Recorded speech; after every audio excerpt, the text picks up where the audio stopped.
everybody, how are you today? I am down at the seaside. How absolutely wonderful. It changes perspective. So ladies and gentlemen, growing up on the farm, we never used to see much water, and I remember as a kid going down to Busselton on the south coast of Western Australia, and we spent hours and hours and hours in the water, and it was absolutely fantastic. But I remember every now and again the power of the ocean, the sheer force of something in a sense so ordinary, water, and yet how refreshing it was as well in that salty sea. I almost tried to kill myself as well on my kayak near Cobargo a few years ago with a mate of mine, and it reminded me that the ocean is just a force in a sense to be feared, to be reckoned with.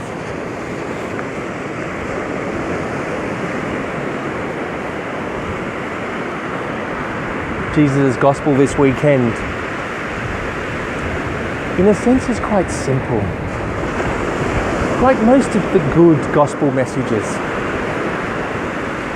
But the disciples end up on the sea, and a storm brews. And suddenly, some fishermen who are used to this water are absolutely terrified. And as Jesus comes walking on the water to them, he says, "Take courage. Do not be afraid."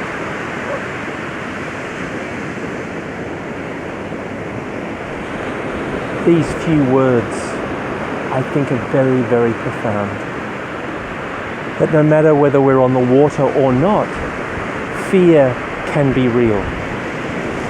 And I believe there's a fear of God and there is a fear that is not of God. The fear that is not of God is all about, I'm not good enough. I'll never be able to do it.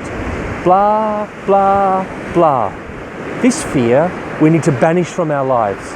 Capture it, contain it, burn it, throw it off a cliff, get absolutely rid of it. And then there's a fear of God that invites us into something deeper.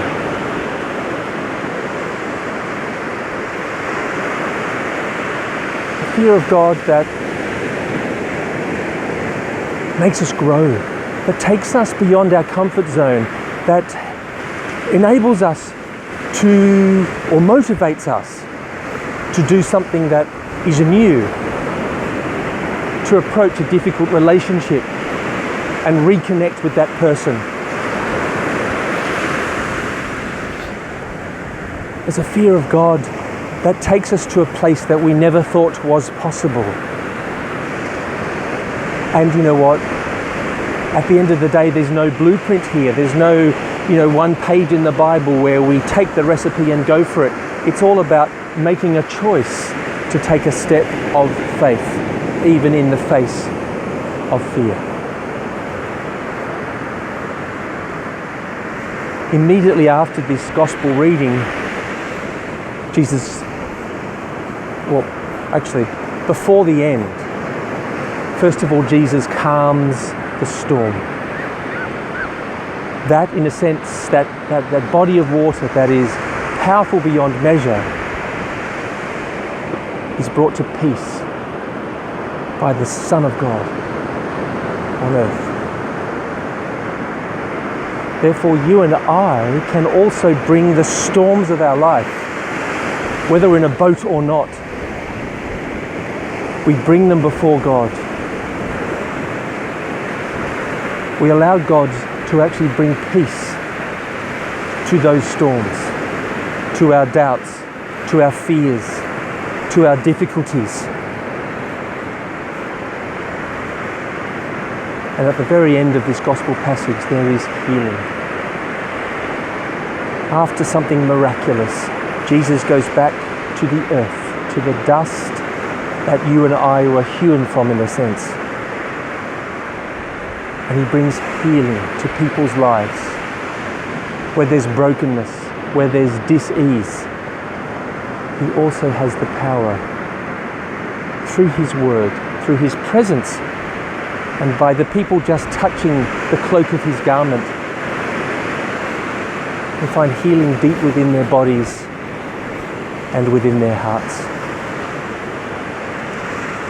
I'm sure each of you have a favourite memory of the sea, and this week I'm going to invite you to go there, to give thanks for that memory, for what happened in that place.